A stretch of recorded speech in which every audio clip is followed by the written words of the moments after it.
Can may I call Mr. Elson Kismorio from Manila Bulletin? Hello po, Kongs. Good afternoon. A question po for Kong Alvarez, although anybody can chime in po. Boss, I think foreign investors are very eager to invest in the Philippines, and because of this, they are supporting the Chacha efforts. But recently po, former Associate Justice Carpio said na marami naman na daw pong laws na napasa that would allow foreign ownership of businesses in the Philippines. So there seems to be a disconnect po.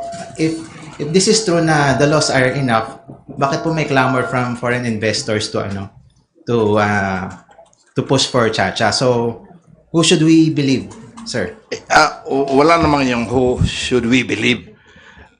Medyo kulang lang sila sa kaalaman. Yung mga napasang batas, opening up the economy, hindi pa sapat. That's very direct answer. Because in the other countries, pagpalagay mo na sa Vietnam, wala namang foreign ownership sa lupa. Kasi in a communist state, all lands belong to the state. Pero, definitive yung 25 years, 50 years, 75 years, ito yung mga benepisyo. Ito yung invest mo, ito yung tao, employ mo, kompleto sa recados. Hindi yung open up mo lang economy, retail trade law, yung Public Service Act, kulang pa yun hindi sapat. Bakit sabi ng quote ko yung Korean ambassador, I have lunch with him the other day. Ang sabi niya, out of 343 Korean investors, only 3 located in the Philippines. 340 went to Vietnam. Hindi ba sapat na yun na para tingnan natin na buksan na natin yung economy? Kasi kulilat na nga tayo sa buong ASEAN. Yun ang masasabi ko. Boss, ano po main complaint ng Korean investors? Ambassador Lee. But what was May listahan sa sinite niya sa akin. Kunin ko kung gusto mo. Kaya lang, siyempre, overlands yun, sinabi lang niya. Give me the names. Hindi naman ko. I will get it for you. Ay, sige boss. Okay. Just to add, in this case, I think we should listen more to the potential investors. They would know the challenges that they face before investing in our country. And, syempre, we respect former Justice Carpio. He's a man of great experience. But between theory and practicality, and real talk, ika nga na sinasabi natin, pakinggan natin yung mga investors. And I think it doesn't take much to be observant, and compare our situation and that of other countries. Sabi nga nila, we have a constitution that is so specific. And unfortunately, it's too specific when it comes to the economic provisions. When in general, you go around the world, ang Constitution is just a declaration of principles filled with motherhood statements, your ultimate objectives, and it really gives leeway and space for Congress to legislate the laws. You were talking about laws, sinasabi nila, like the Public Services Act. It's being questioned at the Supreme Court precisely because of the economic provisions. Hence, the need to listen to the investors. And also, I think you will find out that they all want to invest, except that it's unattractive to invest in our country given these restrictive economic provisions.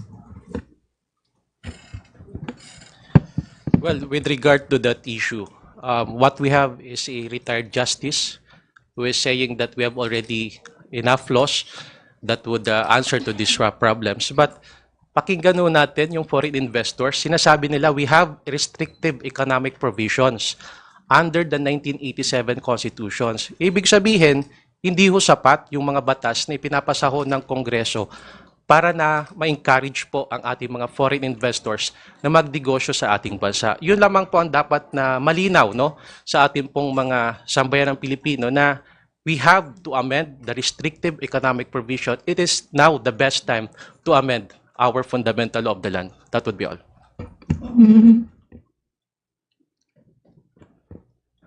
Kong Ted. May I add from the point of view of our ASEAN neighbors and Asian neighbors. In China, if I were a foreign businessman, I will just show the government a voucher, purchase voucher, and the government will give me the land, give me the capital, give me the infrastructure necessary, the electricity. For instance, this Filipino businessman has opened up 11 factories in China using just a simple ingredient, cornstarch. So, the manufacturer of Oishi. Every factory that he opens, he's given $200 million. And he is charged every year 5%. That includes the cost of capital given by the government and includes taxes. 5% lang po interest, pati taxes. So he has 11 factories and growing all over China. So that is how they welcome foreign investments. Look at the ASEAN neighbors. When we started ASEAN 1967, we were number 3 most prosperous country in amongst our ASEAN neighbors. Since 1997, we were the last of the 5 founding members of ASEAN. Now we are third to the last. The last being Laos, second Myanmar. So sila po, Indonesia, Vietnam, Thailand, members of ASEAN, they have changed their constitution so many times. Thailand, 20 times sila nagkaroon ng constitution. Indonesia, 9 times. Malaysia, so many times. So they changed their constitution to reflect the global changing world. We base our assumption that if we open up the discussion on the Constitution, we break up our society. That is completely untrue. The U.S., it's a free economy. You can buy land, whatever. You can invest in whatever, wherever. That's the land of the free. But it seems to me, from the point of view of economics, our constitution is for the land of the few. We don't have enough capital. We don't have enough technology. We don't have enough foreign entrepreneurship to participate actively in this global world. So that is why if we don't open ourselves to this debate about opening up the Constitution, we will be not only the laggard of ASEAN, but of Asia. Maraming salamat po. Just to add po na lang, no, we have nothing but respect, of course, to the good opinion of the good justice, the retired Justice Carpio. But in this instance, tama naman po yung sinabi niya that definitely the foreign investors are looking towards more laws to support accountability, anti-corruption, and there is some leeway in opening up the Constitution through legislative processes. Pero as we can see now, and as we've been trying to elucidate, it seems na kulang po talaga. And we look no further than the resource persons, yung mga foreigners po mismo talaga that appeared during that hearing. And what they were saying was clear, is that economic change, economic charter change, it sends the right signal to the foreign investors. So I think when we take a look between that resource, that opinion of that resource person, yung foreigner po, vis-a-vis yung opinion po ng ating mabuting justice, they're not necessarily contrary, but it really does say, it says a lot if we go towards the direction of charter change. Yun nga, ang sabi nga po nila, the right time for economic charter change was yesterday. If we're going to wait for further developments in legislation dun sa anti-corruption, more accountability, baka po umabot ng another 30 years. So, ang suggestion po talaga dun is have it in parallel. You start the economic charter change now. Ayun na po. Thank you, sir. Kung SDS Dong, you have ano? Well, regarding lang dito sa AKAP, yung AKAP, siguro ngayon yung narinig, yun yung ayuda sa kapos ang kita program AKAP. And this is 26 point something billion. And there is a committee report during our BICAM conference, and it was ratified in the Senate and also in the House of Representatives, headed by, of course, our Chairman Saldico, and our counterpart in the Senate, Senator Sani Angara. Kaya we have no hand on this AKAP. The DSWD will be the one to implement this. Wala po kaming kamay dito. So there is an agency to handle this one. Thank you, Kongs. Thank you. Thank you.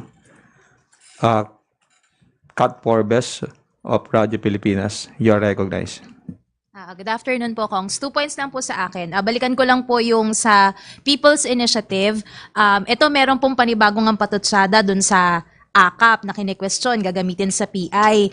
And meron pa rin po talagang insistence itong si Senator Amy Marcos to investigate PI. So ano po kaya magiging epekto nun dun sana sa, baka pwede na tayo mag-reconcile sana yung Senate at ang House of Representatives. Hindi po ba parang ito yung balakid doon sa reconciliation ng dalawang kapulungan? And second po, baka hingan ko na lang po kayo ng Valentine's message po natin for our senators.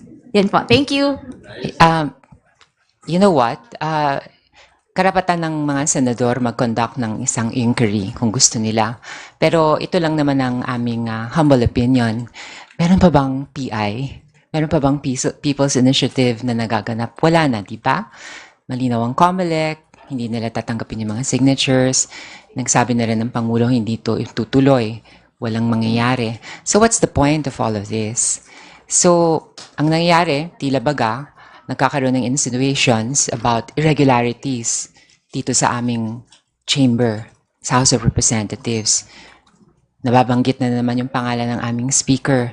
And to put it bluntly, hindi ito makakatulong sa interchamber relations. Because marami akong nakakausap ng senador, this has never happened in the entire history of the country. Ngayon lang nangyayari to. So if you insinuate that your colleagues, your co-equals na sinasabi nila, engage in irregular activities, tapos paparatangan mo pa na ang kanilang intention ay gamitin itong AKAP, na sila mismo, mga senador, ang pumirma at ninaprobahan during the BICAM ng budget. What does it say? Mahal ba nila kami? So you can tell me you love me, but if your actions do not prove that, anong tawag doon? Siyempre kami dito, we want to focus on the work. Let love win, ika nga. But when we say work, we look forward to efficient kind of work. Kaya nga sinusubaybayan namin yung how they conduct the hearings. Siyempre, gusto namin sana meron sense of urgency when they work, like what we do here in the House. We work with a sense of urgency. Kasi nga kami, sabi namin, we work directly with the people. We hear firsthand kung anong problema ng taong bayan. Alam namin na yung mataas na presyo ng kuryente ay maaring masolusyonan sa pagpasok ng mas maraming investors sa power sector, sa energy sector. Kaya nga lang, di pa pwede dahil merong balakid sa ating saligang batas.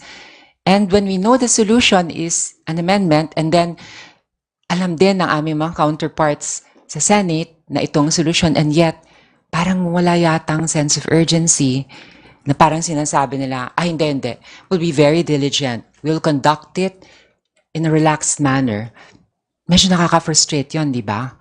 So, kasi kami dito, sanay ako, SDS, dito sa House kasi pag sinabing gano'n ng aming House Leader who is the Speaker, he's in charge. He tells our Rules Committee. kay Majority Manix Dalipe. O ito, priority to. Gawan nyo ng paraan. Gagawa namin paraan. If we have to work overtime, we'll do it. Hindi kami yung papabanjing-banjing. I'm not saying na ganun ang trabaho ng mga senador natin. Nakita ko naman, they listen to everyone. But, you know what? Dito kasi, I've also spoken to many chairpersons ng different committees. We choose our resource persons, dapat relevant sa issue. We also allocate time. Hindi pwedeng only yung time, di ba? Pag na-address na yung isang issue, hindi na paulit-ulit. Oo. Tapos ngayon, meron ng pag-uusapang roadshow. Iikot daw sa buong bansa. Bakit? Re-revise na ba natin ng buong constitution? Hindi naman, di ba? Ilan ba ang economic provisions, Kong Ted? Konti lang, di ba? Oh, 4. You need a roadshow for that. You listen, in this case, I think, the proper resource persons, we're talking about economic provisions. Okay, let's listen to the fathers of the Constitution to learn about their intent. We listen to economists. We listen to potential investors. O di ba sapat-sapat na yon? And then you connect the dots and use your intelligence and put it to a vote. Pero roadshow, honestly. And also, it's a matter of efficiency. Sabi ko nga dito malinaw, who is in command? The Speaker. Meron tayong legislative agenda ng President. Out of the 20, ilan ang nating na-fulfill? 94%, right? Yes. Oo. Tapos sa Senate, ilan? 14? I don't know. Legislative bottleneck, much? O, hindi naman, di ba? Wag sana. Ang kailangan natin, malinaw. The Speaker gives the command, Majority Floor Leader schedules it. Sa upper house, like, who's in charge? Who's on top? Who's on bottom? Si SP Migs ba? O si Senator Joel? I mean, I'd like to find out. Please enlighten me. Kasi nga, it's for the sake of efficiency. I'm sorry. Ito ang nararamdaman ng marami kong kasamahan. Maraming problema ng taong bayan na masosolusyonan sa pagpasok ng mga investors sa ating bansa. Mataas na kuryente. When there's more competition, pababaan ang presyo. Pag mas maraming trabaho, giginhawa ang maraming pamilyang Pilipino. Ito na nga ang solusyon. What are we waiting for? Mag-roadshow muna tayo. Parang hindi naman yata pasok sa equation yung roadshow na yan. So, ang message ko lang itong Valentine's Day, show the love. Kung mahal mo ang taong bayan, you will not be too relaxed. You will work with a sense of urgency, efficiency, very important, and you will walk the talk. When you say you want to amend these economic provisions, if there is a will, there is a way. So, show the love and let love win. Any question yung kay Ano daw yung ating Valentine's message? Senator? Kung ako ang senator, pakikinggan ko si Presidente. Because yun ang Valentine's gift natin sa kanya. Kasi this is for the country. Only economic provision. And that is very, very clear. Yun lang po. Salamat.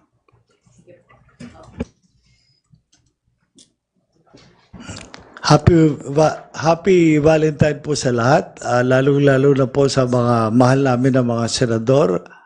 Magyakapan na po tayo. Ang akap ng DSWD ay para sa lahat. I'm sure ayakapin din sila ng DSWD. Tapos na po ang PI. Lalong-lalo na po sa Aklan, sa distrito ko, halos 51% ang sabi nila mag-i-initiate kami. So, hindi namin naintindihan na bawal ba sa konstitusyon na mag-usap tungkol sa mga amendahin sa konstitusyon. Let us have a healthy discussion. Ang sinabi nga ni Presidente of highest national interest. Kasi sinasabi niya sa buong mundo, sa kanyang paikot-ikot, we are open for business. Since the time of President Fidel V. Ramos, sinasabi nila sa 8th Congress, open for business. Pero pagdating ng investor dito, sinasabi ng konstitusyon, we are close to business. So, open, close. So, kaya naiiwanan tayo sa pansitan. Kaya yung mga katabi natin na dati napakahirap, ang Vietnam, ang China, yung mga katabi natin, yumayaman ng yumayaman kasi pag sinabi ng leader open to business, pagdating sa kanilang mga bansa, open talaga sila. Pero tayo, kunyari open, pero pagdating dito, close. So, magyakapan na po tayo. We are open to a healthy discussion with our colleagues, the upper chamber.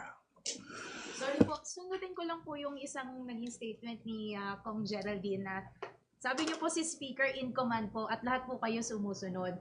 So, given na merong sinabing merong pagkukumpara yung isang senador with the district kongs and party list kongs sa mga senador, yun po ba yung difference ng Senate at ng House na pag ang Speaker nagsalita, merong command, sumusunod ang lahat. Pero parang ang Senado, kalat-kalat. Tanong ko, sagutin ko. Please. Can you ask that to Senate President Mix? Who's on top? Who's on the bottom? Hindi.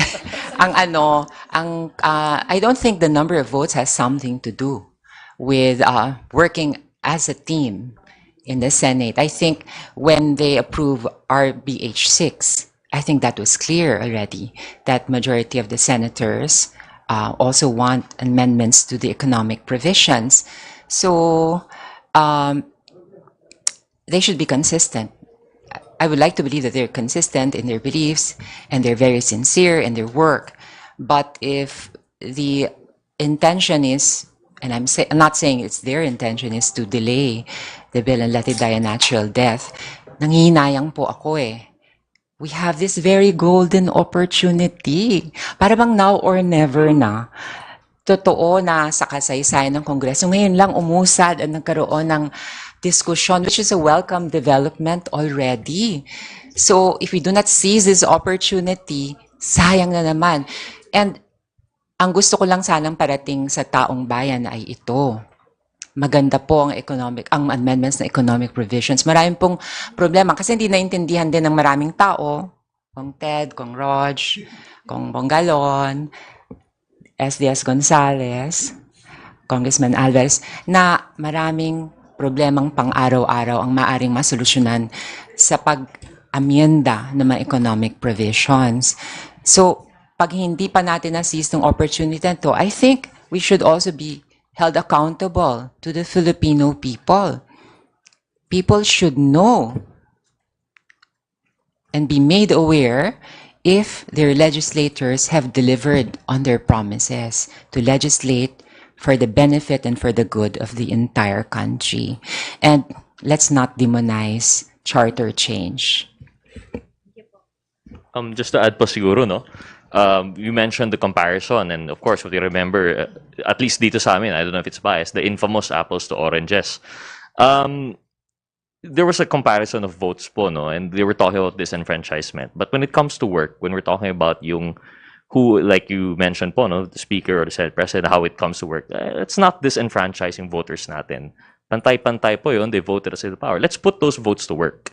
I think it would be a bigger disenfranchisement na whether or not national yan or local kapag hindi po nagagawa yung trabaho natin. And this is what's before us now. Sabi nga po ni SDS Dong, the President already said that's the directive, it's going towards charter change.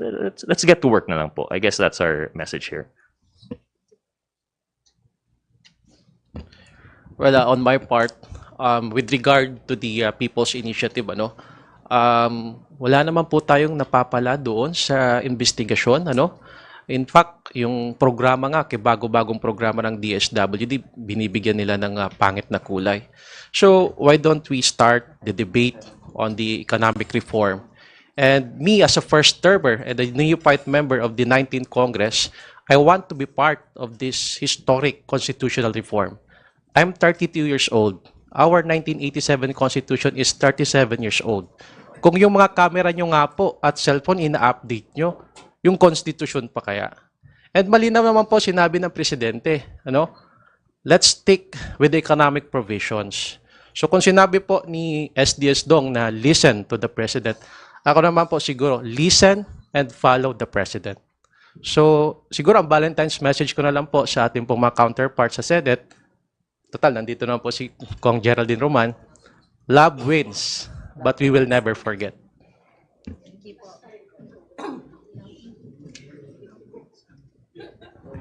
Thank you. Milky Ragunan from DZRH. Yanes ka, next ka.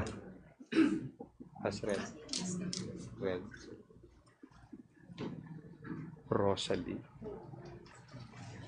Good afternoon.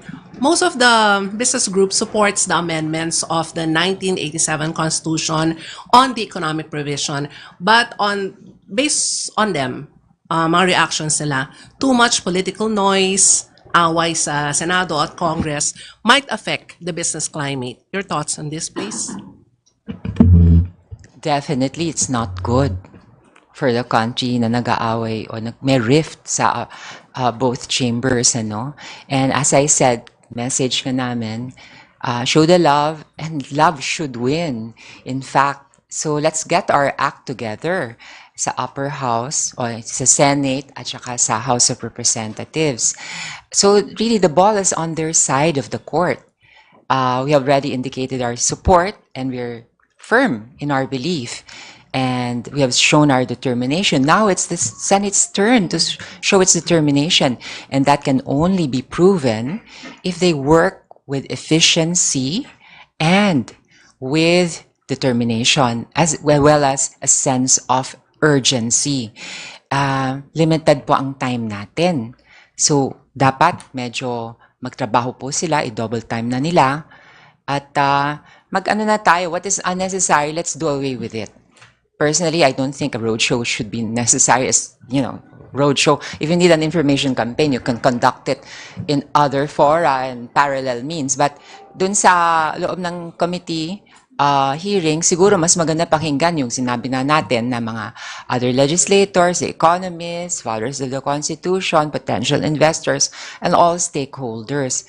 Pero yung iikot ka pa sa buong bansa, bakit? Babaguhin na ba natin ang buong Constitution? Amendment lang naman po to, hindi to po revision. Bilang isa sa mga super seniors dito sa Congress, at saka baguhan ako dito. So yung fear na mayroong changes doon sa form of government at saka term limits, I can guarantee you na magmula nung nandito ako, nanumpa ako bilang congressman, wala akong narinig na pinag-uusapang term limits o changes sa form of government.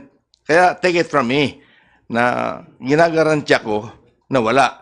But being super senior, sinabi ko nga, I cannot wait forever.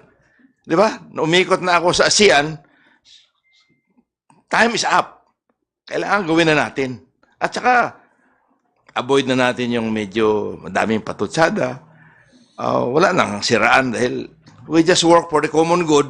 Tingin ko walang mapipinsala at saka walang pipigil sa atin basta we work for the betterment of the country and our people. Thank you. Siguro po to add to that, I think what we're trying to show the investors now is that like there was a statement, we believe that we're now in the constructive phase. Siguro wala na po yung political noise. On the issue kasi dati, the PI, although there was a question po kung may napala doon sa inquiry, but as of now, hindi na po PI yung pinag-uusapan. So we're really just on RBH 6, and this is really purely on the economic provisions. So with the recent development also, very clear yung message of the President on the Philippine Constitution Day, we have a set direction. So we would like to think na there would not be any more political noise. So with this one message that we are now coming across to our foreign investors, that we are opening, unlike Chacha, the dance na back and forth, I think we're now moving forward. So we'd like to think po na klaro na yung message natin. Nag-move on na. Thank you. Yes, we understand very much the political noise that some senators need to do. Malapit na po ang May 2025 election. So, naintindihan po namin. Pero bilang isang senior din, kasama ni Congressman Alvarez.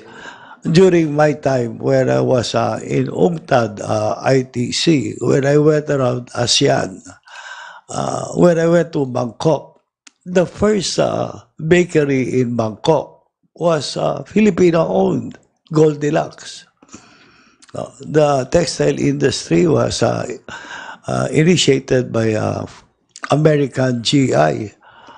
So when I went to Indonesia, everybody said, "Oh, you're Filipino. Oh, very good. Kulang na lang lumuhod sila at saka magbawa at saka tuwa-tuwa po sila. The Filipino was well known in Asia as providing the top management expert because of our highly educated English-speaking workforce.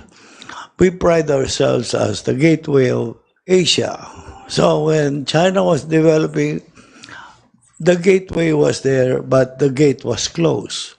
When Malaysia, Vietnam, Cambodia, Laos, Indonesia are developing, the gateway is there for Korean and Japanese goods to be manufactured in the Philippines as a regional hub for our electronics and vehicle sector. But the gate is closed.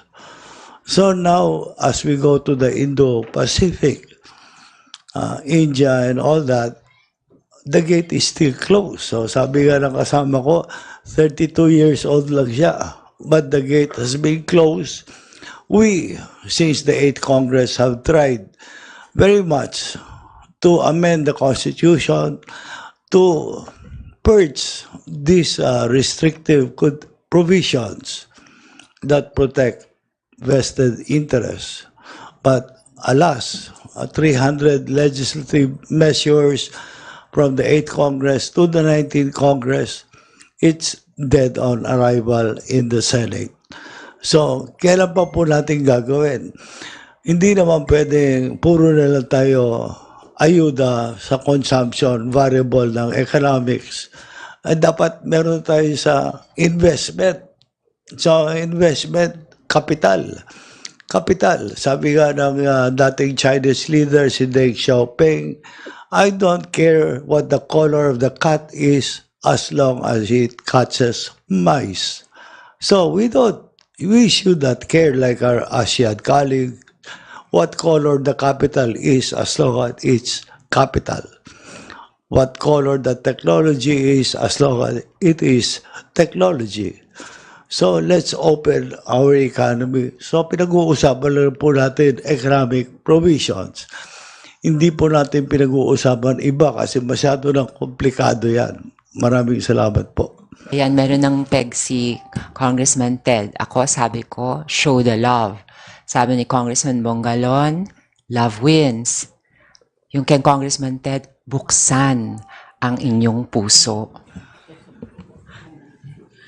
One follow-up lang, Ryan. To Okay. SDS Gutierrez. Gonzales. Sorry, sir. As one of... Sorry, sir. Rods, pali na tayo. Mga Rods yan. Kamayan ko na. Sorry. Sir, as one of the House leaders, wala bang effort na to sit down, to meet, talakayin yung bickerings between both houses instead of nag-aaway, not only in public, but also in both plenary halls of both houses. Araw-araw ba tayong sasagot sa Senado? They want plenary halls. That's voting jointly. Joke. Kasi plenary hall, di ba? I want your answer, sir. Joke. Not a Kasi joke. in the plenary hall, invite namin, that's voting jointly. Di ba? Like commission on appointment. Commission on appointment, if they will vote jointly. Di ba? For the confirmation. Anyway, si Speaker, joke lang naman yun. Anyway, si Speaker naman, open dyan, di ba? Palagi, how many times, times na silang nag-usap, di ba? They're open for the communication, di ba? To discuss this matter regarding economic provisions. In fact, meron na nga tayong arrangement, inuulit-ulit ko na lang po.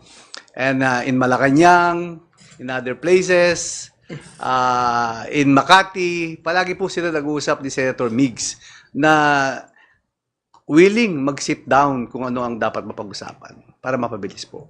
Open po. Pero SDS Gonzales, for that to happen, don't you think mag-stop na rin yung mga insinuations of irregularity thrown against members of the House? I mean, I think that's a basic rule, di ba? For us to sit down and smoke the peace pipe. Dapat wala nang mga ganyang insinuations or character assassination. At tigilan na yung apples and oranges na yan.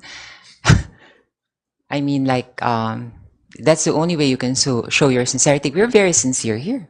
All we want to do is to work and focus on the much needed, much awaited, and much maligned, amendments to the economic provisions. That's all we want to do. And mas maganda sana kung joint forces tayong lahat, tapos wala na itong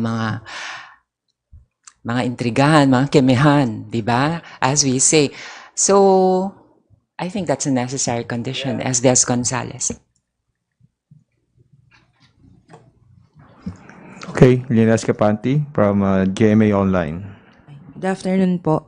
I would just like to ask po kasi yung 100 pesos legislated wage hike for private sector workers nasa plenary na po ng Senate, and I understand meron din pong similar measures sa House na pending pero nasa committee level. Just like to ask, parang are you in favor of it, or do you see this gaining ground here po sa House, yung legislated wage hike for private workers? May chance po ba ito sa House of Siguro Representatives? Last Monday po, sinagot na ni Chairman Joey Salceda po yan, na ang affected yung SMEs. So, palagay ko, that is the answer already by Chairman Joey Salceda. Sir, I mean, meron po kasing pending measures na ganun, about legislated wage hike din. Nagva-vary lang yung amount dito sa House. So, yung mga measures po na yun, ano ba ang chances nun dito sa House of Representatives? I will ask think on- kung Congressman Jolo Revilla, may ganun. Makabayan Block, kung Yeda, meron din po siyang ganung We will ask legislated our- wage hike. So, may chances po ba siya anong chances niya of passing here in the House? We will ask our majority leader in the Committee on Rules kung nasa stage na po, kung halimbawa committee report na yan, kung plenary debate na yan, pwede po natin itanong sa aming sa Committee on Rules. Thank you, sir. Red Mendoza from Manila Times. Hi po, good afternoon po. Two questions po. Kay Kong Rog, ask ko lang po, kasi member kayo ng minority, ilan po sa minority ang sumusuporta sa moves ng charter change? And second question, all congressmen, may kalalabas na pong survey ang Okta, 64% said that the country is moving into the right direction.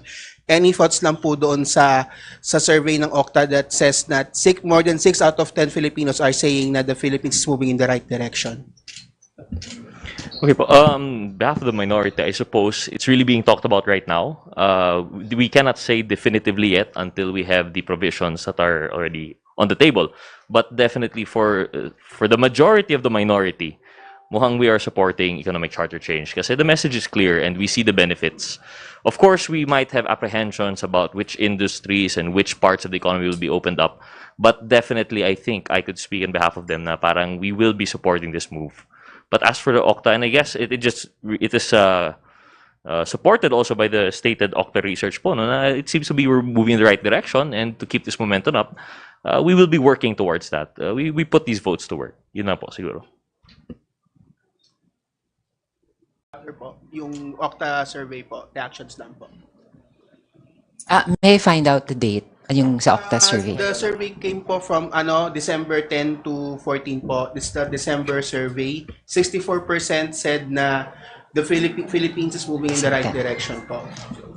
Okay, so malinaw, wala pa yung usaping charter change dyan sa survey na yan. Ano? Kasi itong issue na to medyo lumaganap lang naman itong Enero. So, well, it is a positive reflection of the sentiment of the people, no? That means that somehow the economic policies of this administration are working in favor of the Filipino people. So I'm happy.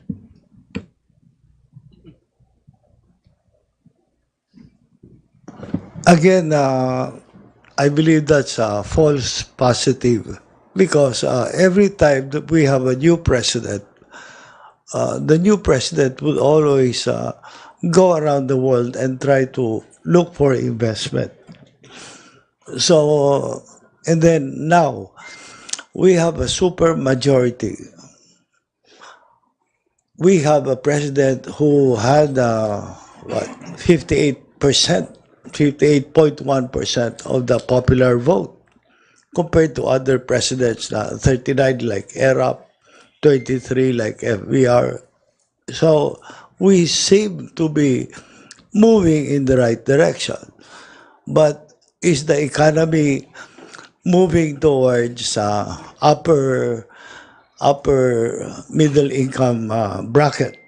No, we are not. We're stuck in the middle income bracket.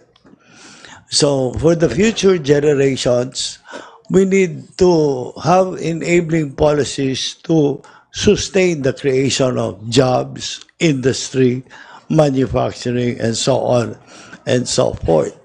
So politically, we are moving in the right direction. We have a common vision. But economically, we seem to be stagnating. Thank you. Thank you. Let us recognize Rosalie Cos of UNTB. Good afternoon po everyone. Apart po sa AKAP program issue na lumabas po sa pagdinig ng Senado kahapon, nabuksan din po yung issue na lumalabas ayon kay Senator Bato de la Rosa na hindi po ang pirma ang humihingi ng suporta sa House leadership but it's the other way around. Ang House leadership daw po ang humihingi ng suporta sa pirma. Any reaction po? Well, that is Senator Bato de la Rosa's own conclusions. But as far as we know, we did not initiate the People's Initiative. We're fully aware of the nature of the People's Initiative. It should be as organic as possible. We did not initiate it from the House of Representatives. Follow-up lang po. When the House leaders met with PIRMA representatives, I think in January or late December, I can't remember, aware po ba ang House leaders na revoked po yung certification of registration ng PIRMA since 2004? Actually, wala namang meeting na nangyari sa PIRMA. They just visited the speaker. Wala silang pinag-usapan regarding that PIRMA. So, wala po kaming alam dun sa PIRMA in the first place. Number two, our speaker, syempre, pag speaker ka, daming pupunta, magkikipag-appointment. Tapos, after our meeting, sabi nga ni DSJJ, it will ends to photo ops, di ba?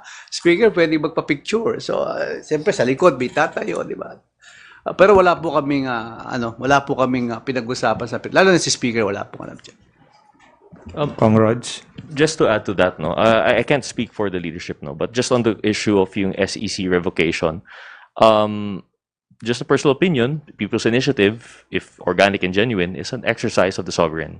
It's the will of the people. So it would not really necessarily require an SEC certificate. Hindi naman kailangan na meron tayong certificate to go around or SEC certificates are there for protection ng business.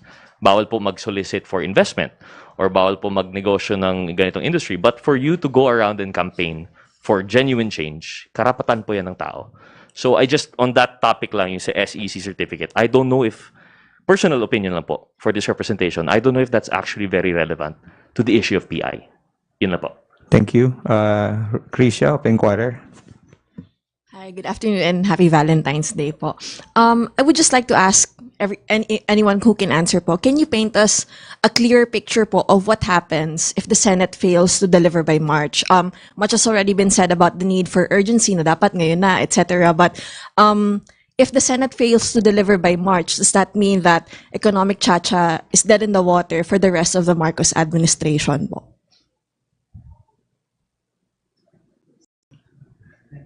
Well, this much we can say. If it ends, it's only delivered by October. It's as good as dead because filing na. Wala nang tututok dyan. And understandably, all those who are running for the midterm elections will not be focusing on that very important issue. And this will also happen. We will be held accountable by our constituents. And people from our respected districts will be asking us, ano po nangyari dun sa napakagandang oportunidad baguhin ang ating ekonomiya para mas marami pong investors, para mas maraming trabaho, para bumaba ang presyo ng kuryente, ng tubig, para po kuminhawa ang maraming pamilyang Pilipino. Ano po nangyari? This much I can say. We did our part here in the House of Representatives. So the question is, can they also say the same about the Senate? Siyempre, midterm elections yan. Tatanungin na naman kami mga congressman, sino ba po ba mampalagay yung boboto naming senador? Diba? Kasi they never ask the senators sino bang congressman iboboto eh. Kumbaga, kung merong influencers sa mga iba't ibang distrito sa buong bansa, tayo yon. Actually kasi natural byproduct yan ng aming direct engagement with the people. And I firmly believe in accountability. Diba? If you don't walk the talk, that means you were never sincere. Sinabi mo mahal mo ang tao, mahal mo ang kanyang kapakanan, pero hindi mo naman pinakita. O, di magkaalaman na tayo. So ano lang yan, friendly reminder na kailangan efficient tayo, expedient. And walk the talk, show the love. Thank you. For the last two questions, Big Samintak of Net25 and Marian of the TV5.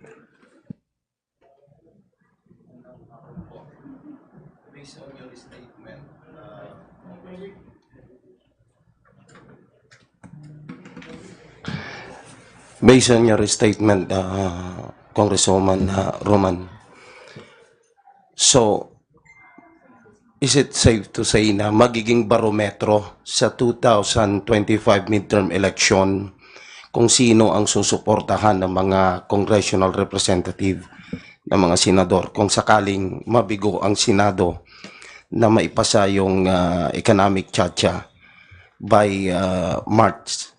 I didn't say that. Ang taong bayan pa rin ang humuhusga.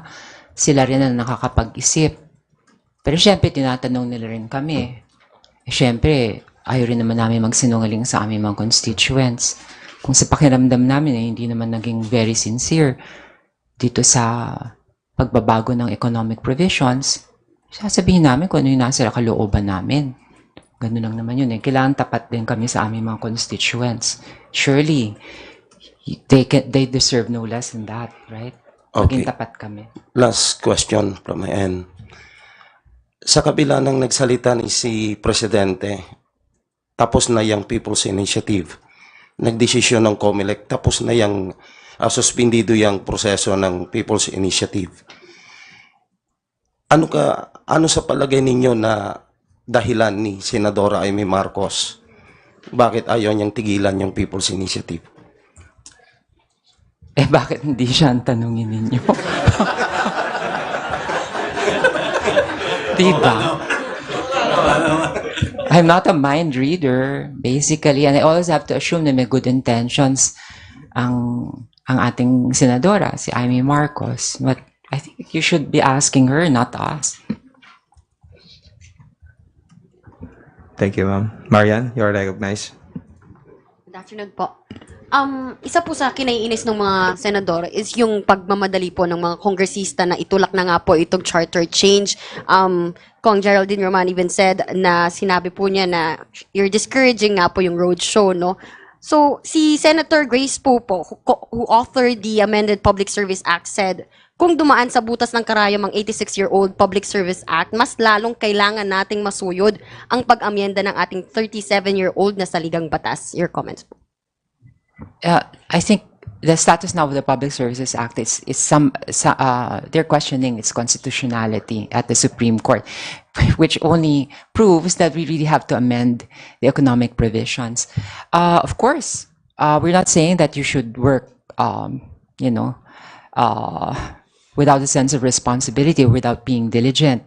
But part of diligence is also efficiency. You have a target. And the chances now, the problems are there. The solution is quite obvious. So what's stopping you? Really? What's stopping you? I would love to understand why they want to take their time, it seems, no? But I still have to trust and I hold on to that hope that they will, they're fully aware of the urgency of the matter. Diba? Hindi naman, ako nga, niisip ko, di po ba, SDS, kayo, part kayo ng BICAM, kayo, Congressman Bongalon, ang hirap kayang suriin nung ating budget, item per item, nakakaya nyo 2 linggo, lalo na pagdating sa mga DPWH projects. Pero dito, ilang economic provisions lang to. Napakadali. You just say, oh, you want 40, 50, 60, 70, 80, 100% lift na. O, isabihin mo kung anong sectors ang open natin. Hindi. Ganun lang kadali yun eh. I'm not saying it's an easy task. Pag-uusapan natin, makinig tayo. But for it to take how many months? Marso, Abril, Mayo, Junio, Julio, Agosto, September, Oktubre. 8 months? Talaga, kailangan ng 8 months? Eh, budget ilan napapasa pagpaspasa na? Pong Bongalon, how long does it take sa budget? Well, the committee budget deliberations will last for more than a month, and then it will be transmitted to the Senate for their own deliberation. And the bicameral contingent will meet at least 1 week, to be exact. So, natatapos naman po yung budget no, ng ating gobyerno. So, I guess mali po yung narrative na minamadali daw po kasi ng Kongreso yung Senado with respect to the issues on the RBH6. In fact, as early of 2023, nagkaroon na po ng diskusyon dito sa Kongreso. Ipinasa po namin ng sometime in March yung resolution of both houses number 6. Itrinansmit po sa Senado. Ngayon, ang tanong, sino po yung hindi umaksyon? Tapos na po sa party namin. Tapos sasabihin namin na minamadali namin yung Senado. Parang mali po yung narrative. So, sila po yung nagsabi na March, no? So, ngayon, sinasabayan pa nila ng investigasyon. So, why don't we focus the discussion and the deliberations on the RBH6? And then, let's have a timeline so that we can discuss and start the debate. Ang akin lamang po bilang first termer, umpisahan po yung debate sa pagbubukas ng economic provisions. Yun lamang po, para makonsidera po yung point ng Kongreso, ng mga ekonomista, ng mga foreign investors, and then we'll meet. Pag-usapan po natin. At the end of the day, taong bayan pa rin naman po ang magdidesisyon kung papayag po sila dito po sa pagbabago ng konstitusyon. May I add, it only becomes complicated or too complicated when the questions are unclear. But we already know what the issues are, and they're quite specific. So it's just, you know, moving in one direction or another, kung ilang sektor yung bubukas o hindi. Pero status quo, parang ano na yun, parang unthinkable na yun and unacceptable. Kasi parang wala nang pagbabago, ganun na lang. Natutuwa nga kami na kahit papano na pag-uusapan for the first time in the history of this Congress. At kahit papano, hindi sinasadya, nakatulong yung sinasabing People's Initiative. At least the discussion was, you know, we started the ball rolling dito sa Senate and then the Congress, kahit nga may konting rift, pero at least we're talking about it. Pero now, let's focus na on real work. And I believe may kakayahan sila na gawin ito.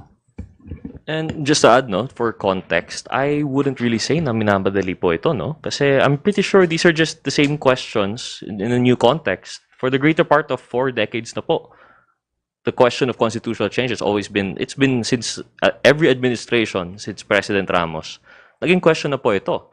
So it's not like the questions are new. Economic chacha has always been talked about. So it's all a matter now of basing it now in the context of 2024. What is it that we need? So with old questions, new context, I don't think it would be fair to say that it's being rushed. But what we're trying to say here is what is vital now is the golden opportunity. This is the closest, I think, that the Republic has ever gotten to charter change. So let's get to work. Yun lang po siguro. Hindi naman sa minamadali, but let's get to work. Right. Last na lang po, sir. Sorry. we've been hearing po na always you follow the president. Even the previous press conferences follow the president. Even SDS Gonzales urging senators. Yun na yung Valentine's gift natin sa kanya. Sumunod yung mga senador. Makinig kay Pangulong Marcos na itulak nga pa yung economic chacha. So, ang siste po is laging silang follow the president. Paano na raw po yung check and balances? Check and balances. Alam ko yung check and balances nangyayari. Both chambers, kami ang nag-check and balance sa judiciary and executive. Di ba? I think that is the main purpose of that. So, minamadali, alam mo, si Presidente naman, loud and clear, very, very clear. And sabi niya sa PhilConsa, healthy debate, pag-usapan, napaka-clear po. Kaya sabi ko po sa inyo kanina, kung ako si Senator, kapatid ko pa naman, Senator Amy, tulungan ko. Kasi the success of his brother is the success of our country. And this is only economic provision. There is no political. So, yun po ang pwede kong masabi. We will follow the president. If I may add po, no, perspective siguro ng minority, there are a lot of policies rin of the president that we don't necessarily agree with. Especially dun sa transport, yung focusing on rails, yung PUV-MP, we have questions there. But one thing that we can't deny is that he is the president right now, and there is a definite economic strategy. He has been nothing but consistent, I would say. From the start, he's been going around countries, gathering support for investment. And for us to deny that purely because of checks and balances, as they call it, sayang naman po. So, all that we could say now is that we support that economic stand. No? Excuse me. It is the job of the executive, actually, to design and establish a strategic plan and framework, no, for economy. And it is our job here in Congress to provide the necessary legislative measures to enable these strategies to be fulfilled, no? But of course, hindi naman namin sinasayang yan lahat, you know. But in this case, wala namang masamang hiningi ang ating Pangulo eh. During his SONA, sinabi niya, ito ang ating legislative. Ang gusto ko sanang maipasan yung mga batas. Sa paming pagsusuri, napakaganda naman po. Kaya nga nag-deliver kami ng 94% ng legislative agenda ng ating Pangulo, no? So when it comes to Chacha, kahit na mismo ang Senado, no, through SP Meg Subiri, sabi niya, pabor kami. Oo, so yun ang pinangahawakan po natin. So wala naman ditong conflict at hindi naman nawawala yung checks and balances po. Well, just to add, I guess there's nothing wrong if we in Congress aligned with the economic policies of the president. As we all know, the president is the chief architect of the foreign policies, including in the economic policies. So we are here to support. Anyway, the Supreme Court is there, the judiciary is there. If there are excesses on the part of any instrumentality or government offices, we can go to the Supreme Court and question all these acts allegedly committed in any manner, no, of these government instrumentalities. So basically, the checks and balances is not compromised if we follow the economic policies of the president. Kong Ted? Yes, let's not forget what happened during COVID. The global supply chain was set back because China experienced or directed a lockdown. So, lahat po ng mga commodities all over the world medyo tumaas at saka most affected during the time of COVID. Our economy contracted almost 16.9%. So we, amongst ASEAN, suffered the most, more than even, in my analysis, more than even World War II.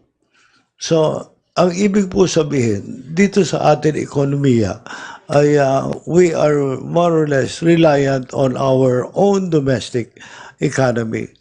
So, the Western world saw this political direction of China that easily China can disrupt the global supply chain. So thousands of factories are relocating themselves to have some redundant supply in parts of Asia. At that time, 2021, they were considering two countries, Vietnam and Philippines. So sabi nga ng kasama ko si Congressman Alvarez, unfortunately, they chose Vietnam. So we are now faced with opportunities where we have an aging economy in Japan, Korea, and some parts of Asia. So we have an educated workforce. So as a businessman, I would put my factory in the Philippines because there is educated workforce that is English speaking. So instead of putting it in Vietnam where I have to say AIAOO, I will just put it in the Philippines. But there are rigidities in our economic framework that perversely pointed towards some protectionist nationalism. So, nagmamadali, hindi naman po. Opportunities, as my colleague said in the minority, hindi po kami nagmamadali. Since the 8th Congress, tinutulak na po namin yan. 19 Congress na kami. So, tinutulak na naman namin yan. Buti na lang po ang amin House leadership are one in mind about pushing for this another golden opportunity to usher in a new era of growth and development in our country. Thank you po.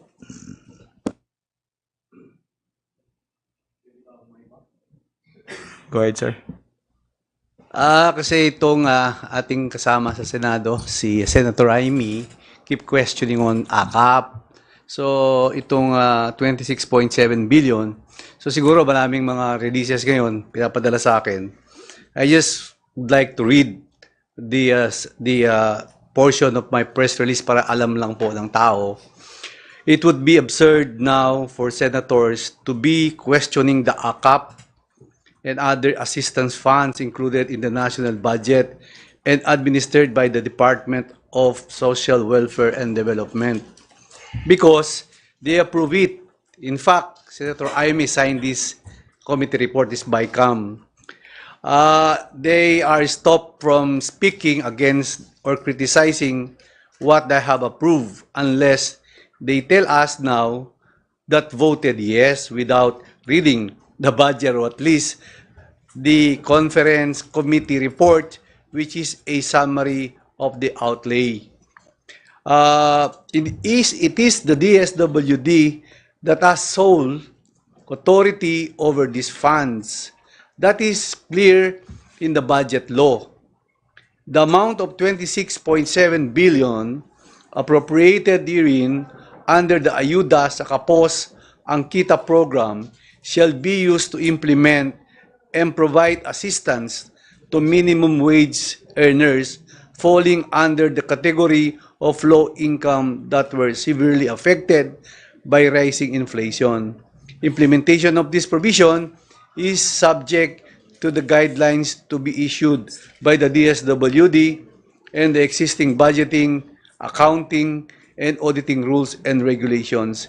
Clearly, it's very clear that the Speaker has no House member has no role in the implementation of the program and the release and spending of funds. So yun lang po, para malinawan lang po natin na Senator Amy, ito po, nakabilog yung pangalan niya, na pumirma po siya sa BICAM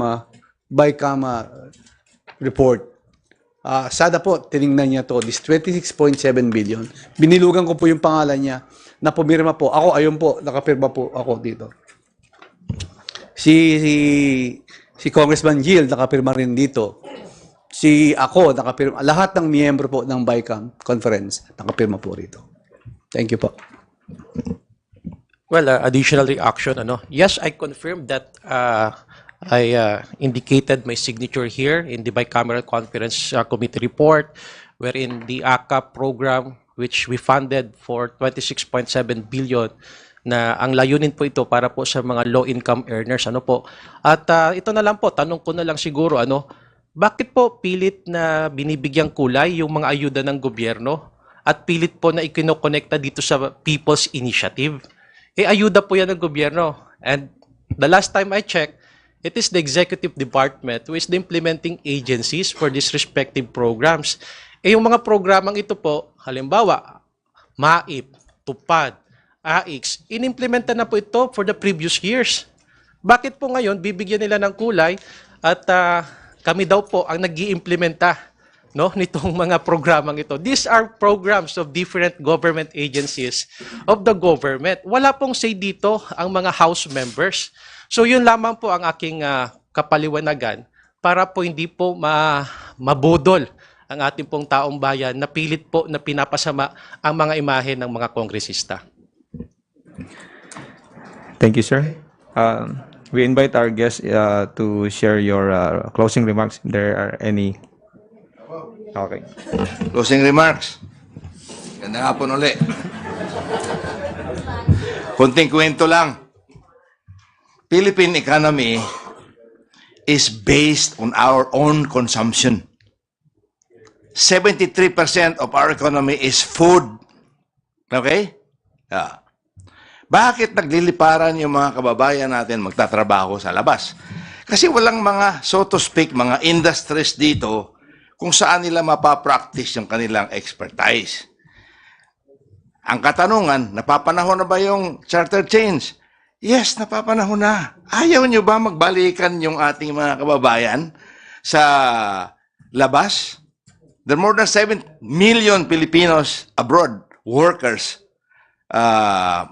high-level workers hanggang sa low-level workers. Merong another 7 million mga permanent residents sa labas. Ayaw ba ninyong magbalikan yan dito? Now, ang nananais namin magawa, makontribute para dito sa economy natin, mabago, ay at least ibalansin natin. Gawin nating 50% industry. Ano ba yun? Yung foreign investment. Nandun ako sa Vietnam nung meron silang tinatawag na Doi Moi reforms in 1986. Kitang-kita ko, sariling mata ko. In 1989, kami ang pinakaunang car industry assembler doon sa Vietnam. Hanggang tuloy-tuloy in Vietnam, hindi ka pwedeng mag-convert ng rice land doon. Dadaan ka muna sa People's Committee sa particular locality. Hanggang sa parliament, kung mag-convert ka ng isang rice field, nga gawin mong industry. Ngayon hindi na because of the Doi Moi reforms, mayroon silang mga definite industrial sites. Yun na nga, naiiwanan tayo. So, ang masasabi ko lang na napapanahon na itong, I will repeat, economic chacha para mangyari yung nangyayari sa ibang mga ASEAN neighbors natin. Yan lang ang pakiusap natin sa ating mga senador na at least look at it objectively. Ano ba yung nangyayari sa ibang bansa? Pwede bang gayahin na lang natin para mangyari sa atin para tayo lang sa ASEAN ang pinakamaraming workforce sa labas eh. Well, it's an honor also na marami tayong workforce sa labas. But, di ba nyo medyo maawa sa kanila? Karamihan sa kanila hindi doon aklimado sa kung saan sila naroroon eh. Naghihirap sila. Kasi hindi naman lahat doon engineers, hindi naman doon high-level managers. Majority pa rin yung medyo mabababa ang trabaho. So, pag nabigyan natin ng trabaho dito yan, magbalikan lahat. Yan lang naman. At saka, bakit ako nagmamadali doon sa economic charter change? Siyempre, gusto ko rin maging part doon sa 19th Congress na nagsusumikap para gumanda ang ating ekonomiya na hindi lang tayo consumption-led economy, kung hindi investment-led economy like Vietnam Thailand and Indonesia nowadays. Maraming salamat. Thank you, Mr. President. Mr. President, because he is our president, I'm from PDP. Tiga PDP po ha, PDP president Hindi po ako siya ha. nagsasalita na PDP. Hindi po, hindi po. Is, Nagsasalita ako, congressman ng 2nd District ng Palawan. Kasi naiiba naman yung iba eh. Di ba? So, PDP although president. But, PDP. ginagamit ko po yung pakiusap na para buksan natin ang economy para marami tayong trabaho rito. Hindi ba tayo proud to be Filipinos na daming trabaho rito? Buksan natin ang ating industry. Maraming salamat. Thank you, Kong Pipito. Well, ako naman in closing for this press conference today, nagpapasalamat ako sa sa ating kasama sa Senado, at least dinidinggin na nila itong RBA Chicks. Number 2, our speaker Ferdinand Martin Romualdez always listens to our president. When we have a meeting with the president, sabi niya, you write a letter to Senate President Mix. Alam mo, walang isang oras, ginawa niya yung sulat ni Speaker. Kaya is hopeful na sana maipasa na po itong economic provisions na dinidinig ngayon sa Senado. So, yun lang po. Maraming salamat, and I am supporting this my fellow young guns na Thank you. We look forward to the efficient, diligent work to be conducted by the Senate with regard to the amendments of the economic provisions of our Constitution. And we hope and we trust that they will deliver on their promises. Santabi na po natin yung ating mga bickerings. Really, it's quite petty, no? And let's show the love to the Filipino people on Valentine's Day. Let love win. And let's open our hearts and the our economy to our much needed investors. Yun lang po. Thank you. I would like to thank everyone for this best opportunity to listen to the perspective of a young legislator. We are part of the young guns, and hopefully we can be also part of this historic economic change or constitutional reform in our present constitution. Me, as a first-termer and a neophyte member, ang gusto ko lang po ay mayroong pagbabago at makakabuti po sa ating bansa. Yun lamang po. Thank you for this opportunity. I hope we were able to clarify some of our stands. Siguro as a last message, Happy Valentine's sa atin lahat. Naniniwala pa rin ako sa forever. Naniniwala ako sa forever in the institution of the House, in the institution of the Senate. I understand all parties here. I do believe all parties here, they're coming from a good place. Pero siguro paulit-ulit na po ako dito. Paulit-ulit na. Golden opportunity. Let's get to work. Yun lang po. Thank you. Happy Valentine's po. May I again greet our colleagues in the Senate, the upper house. We of the lower house, isang bahay lang po tayo. Tama na po sana, magyakapan na tayo. 35 years na po, globalization. All the countries beside us in the Western world, globalization, free flow of trade and capital. Tapos na po ang panahon ng nationalism. Matagal na po yan, panahon pa ni Mahoma yan. Tapos na rin po, ang resulta ng nationalism ay dahil po sa colonialism. Ngayon, globalization na po tayo. Buksan na po natin ang ating ekonomiya. Maraming salamat po. Again, thank you to all our honorable members for joining us